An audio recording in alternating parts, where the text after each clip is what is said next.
sinh ra trong gia đình làm hầu những ngày, luôn tha hương đi muôn phương làm việc trong nhà.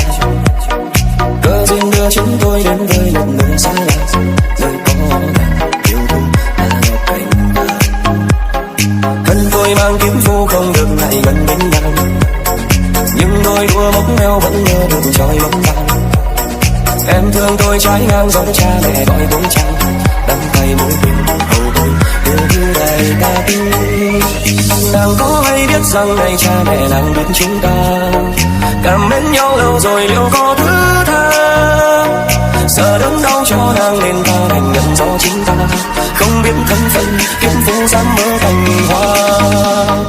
Để cách xa đôi mình nên cha mẹ nàng đang kém tôi, chọn tướng công cho nàng lâu kia đắng son. Nàng bước đi nhẹ nhàng nhưng trong lòng ta sao héo hon, nước mắt thăng không có ai đớn đau gì đâu. Nàng bước đi nhẹ nhàng nhưng trong lòng ta sao héo hon, nước mắt thăng không có ai đớn đau gì đâu.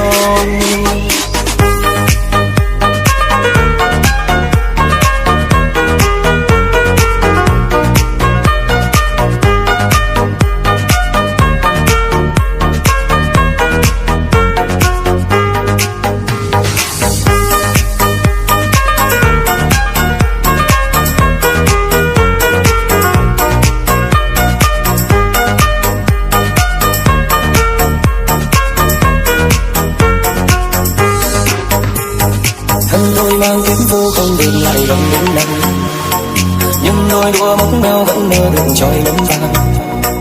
Em thương tôi trái ngang giống cha mẹ gọi bố cha, đắng cay mối tình hầu tôi yêu thương đại cát.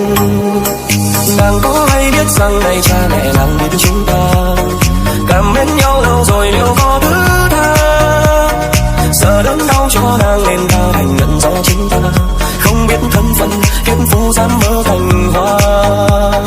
Để cách xa đôi mình nên cha mẹ nàng đang khen tôi, chọn tướng công cho nàng lâu kia đắng son.